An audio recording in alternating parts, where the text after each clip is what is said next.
আসসালামু আলাইকুম দিনী ভাই ও বোনেরা। আশা করি আল্লাহর অশেষ রহমতে আপনারা সবাই ভালো আছেন। একবার হযরত আবু বকর রাদিয়াল্লাহু আনহু এর খেলাফতকালে এক দুর্ভিক্ষ সংঘটিত হয়। খাদ্যদ্রব্য একেবারেই দুর্বল হয়ে পড়ে এবং মানুষের দুঃখ দুর্দশা চরম আকার ধারণ করে। এই সময়ে হযরত ওসমানের প্রায় ১,০০০ মণ গমের একটি চালান বিদেশ থেকে মদিনায় পৌঁছালো। শহরে কয়েকজন ব্যবসায়ী তার কাছে এলো। তারা তার সমস্ত গমের চালান শতকরা ৫০ ভাগ লাভে কিনে নেওয়ার প্রস্তাব দিল।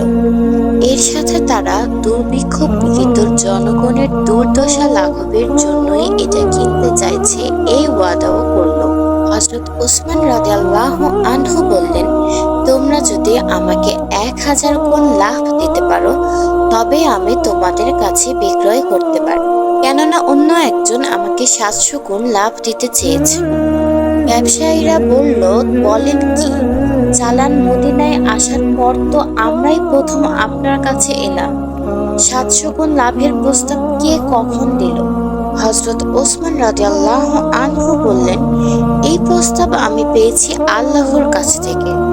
আমি এই চালানের সমস্ত গম বিনামূল্যে গরিবদের মধ্যে বিতরণ করব। এর বিনিময়ে আল্লাহ আমাকে ৭০০ গুণ বেশি পুণ্য দেবেন বলে ওয়াদা করেছেন। পবিত্র কুরআনুল কারিমে সূরা বাকারার ২৬১ নং আয়াতে এই ওয়াদার কথা উল্লেখ রয়েছে। যারা নিজেদের ধন সম্পদ আল্লাহর পথে ব্যয় করে তাদের ব্যয় দৃষ্টান্ত হচ্ছে, যেমন একটি শস্য বীজ বপন করা হয় এবং তা থেকে ৬০টি শীষ উৎপন্ন হয়, যার প্রত্যেকটি শীষে থাকে ১০০টি করে শস্যকণা। এভাবে আল্লাহ যাকে চান তার কাজে প্রাচুর্য দান করেন।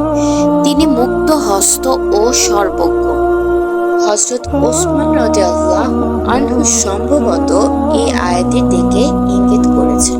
হযরত ওসমান রাদিয়াল্লাহু আনহু এর মহানুভবতার এই ঘটনা বিপন্ন মানুষের সেবাকে ইসলামে কত গুরুত্ব দেয় তারই প্রমাণ বহন করে। জনসেবা ও ত্যাগের এই মনোভাব বিশেষভাবে ধনীদের মধ্যে সঞ্চারিত হওয়া খুবই জরুরি।